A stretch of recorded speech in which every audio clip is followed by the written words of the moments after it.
Well, yeah, it's interesting about my parents coming to Comox. I mean, Comox was hardly on the map when, in those days, you know, it was very small.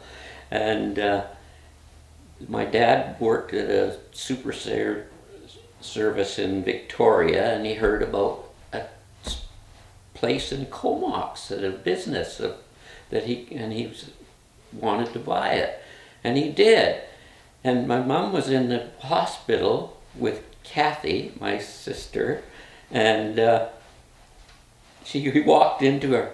Do you want to go to Comox? He says, Comox? Where's Comox? I mean, it was hardly on the map. So they bundled up, and away they went. Comox.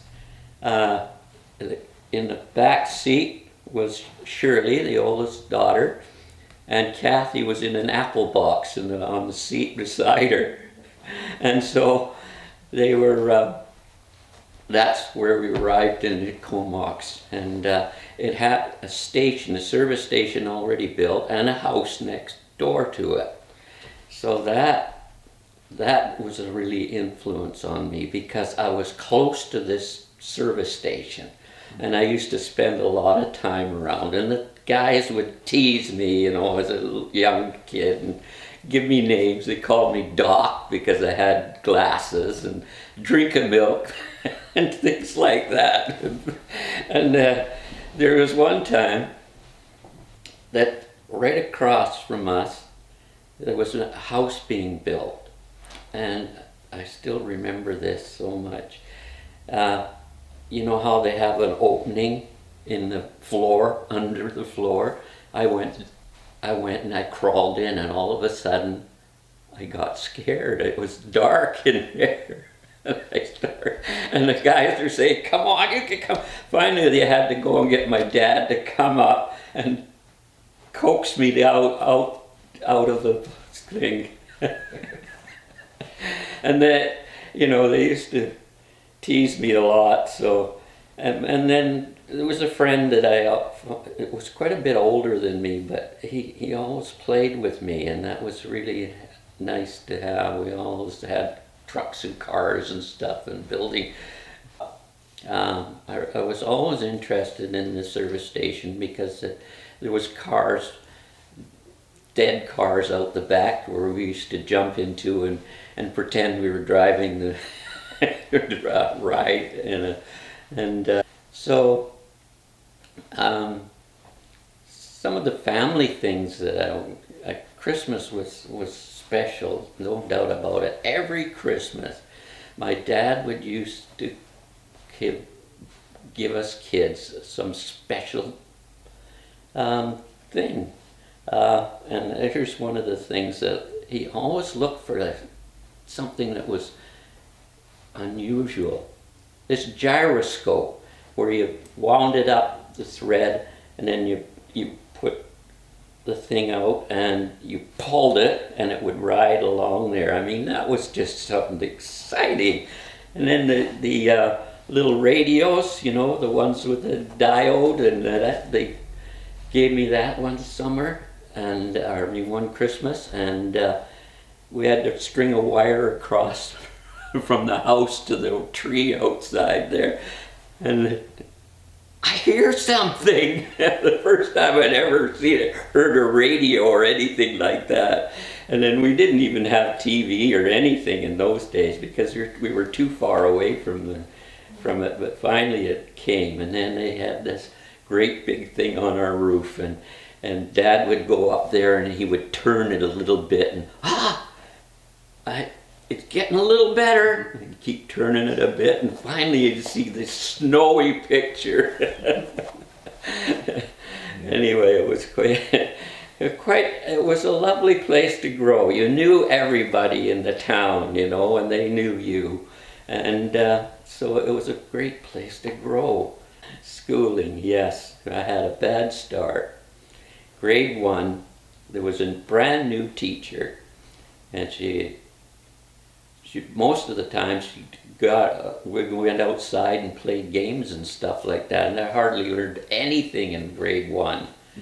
And I went to grade 2. The lady just well pulled her hair out when she found out that she pretty well had to catch up 2 years in one, so that was a real bad start. And then later on, it was brokenhearted because they split the church or the schools into 2. Otherwise, there was the people that were really smart got into one, and then there was the others. And I got put into the others. So I went home and I told my mom, and I cried, and I says, I don't want to be. So she took me to the teacher, and he said, okay, this is what you have to do. You have to work hard, and you have to, so it changed my whole way of being. It helped me completely, because I realized that I wasn't able to do it on my own, but I had to work at it, and I used to do all my homework and work hard, and it helped me right up into high school. It made a huge difference, just because I just didn't want to be in the poor group, even though I knew a lot of them, and they were great people. Some of them were fun. Yeah, I went to Vancouver. But it was about 4 years I spent there, and the first year was I went to BCIT and graduated from that, and then it was a very bad time to find work at that time. It was a real recession, and I couldn't hardly get any work. The group of us all went to San Francisco. Would you believe it? We all went in cars down to San Francisco because we heard that there was a lot of work there. They took one person out of the group to take all the rest. And then we went to the mills and, and different places, and nothing. So anyway, my dad stepped in for me. And he knew a dealer in Vancouver, and he phoned him up and said, would you take my son on?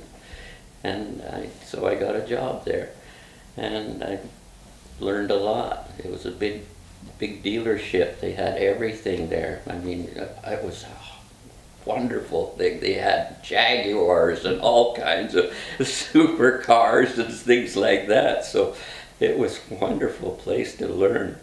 And so, and then it came back to Comox after 4 years, and my dad was starting to age, and he says, I could use your help here. So I had learned quite a bit, because I worked in different parts of the business, in Vancouver. So I had a really good overview of what to do, and so I start taking care of I don't know how to jump it ahead, but it was the station was getting run down. All the materials in it, like the hoists and the different things, need to be replaced, and by this time I was running it, and it was starting to fall apart. And I said, what am I going to do? It's going to cost me a fortune to fix this place up. And the roof was leaking, and it needed new tanks and new pumps. That's big money. So anyway, what happened? A man walked in there one day. It's fine. Yeah. Carry on. This is later on. He walked in and he says, would you like to sell this place? And I said, oh, well, let's talk about it. He says, can you come? We'll go and talk with my father, okay? So we went to their house and sat down around a table and chatted about it. And he says, I will build a brand new station, and you'll be my manager. So Dad got money out of it. And Got a new station. a brand new station, and I ran it, and that's how I got. And then later on, it came Shell bought it out, and we worked for Shell for quite a few years too. So I've been blessed in that way things went, you know. I mean, I struggled through the times that were difficult, but it always seemed to have a good outcome, you know.